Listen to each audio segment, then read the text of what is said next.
L'électricité s'est orientée vers donc un type de, je dirais d'engin, on ne va pas parler de turbine puisque ce n'est pas une turbine, qui est en fait la vis hydrodynamique, dont il existe maintenant d'autres exemplaires, dont il existait déjà des exemplaires en France, en Suisse, en Allemagne,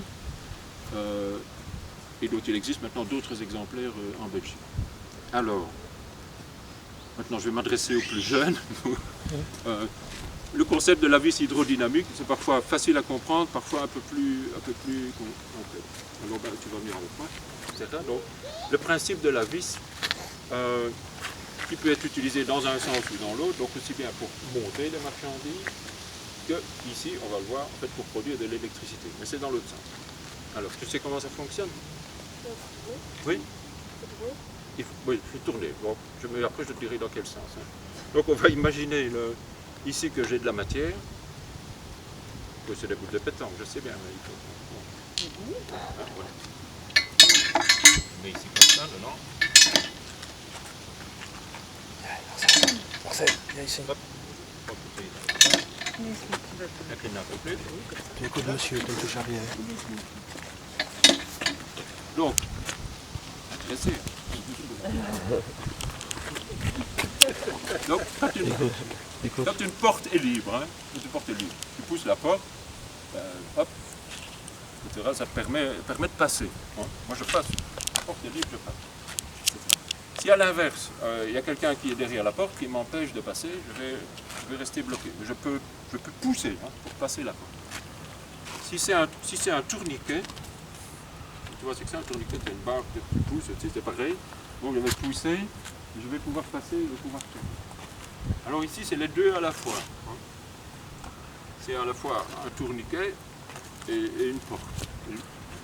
Mais pour comprendre comment ça va, on va d'abord parler en fait de la vis qui va monter des affaires. Et pour ça, simplement, tu vas faire tourner. Tu fais tourner dans ce sens-là. Hein. Tu observes ce qui se passe avec la matière. En l'occurrence, hein, de l'eau. Ici, j'arrive à monter du grain ou de l'eau. Ok, voilà. D'accord avec ça? J'arrive à monter.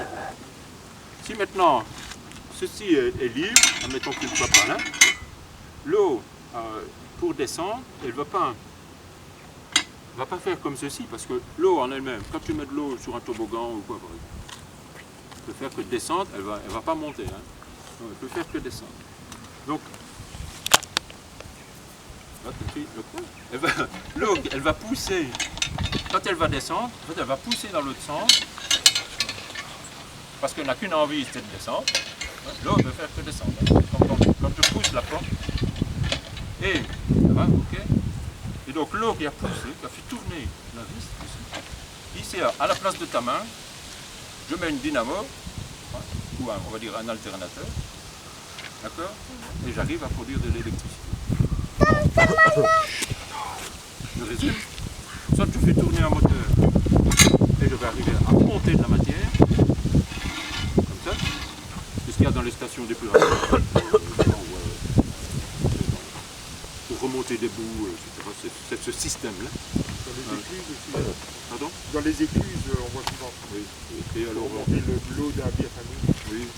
Donc c'est une technique ancestrale. C'est Archimède qui l'a inventé, donc ça date de centaines d'années avant Jésus-Christ. C'était un grec, un grand inventeur. Et ce qu'il y a, que lui, son but c'était de remonter de l'eau, c'était pas de laisser descendre de l'eau et produire de l'électricité. Ok, merci.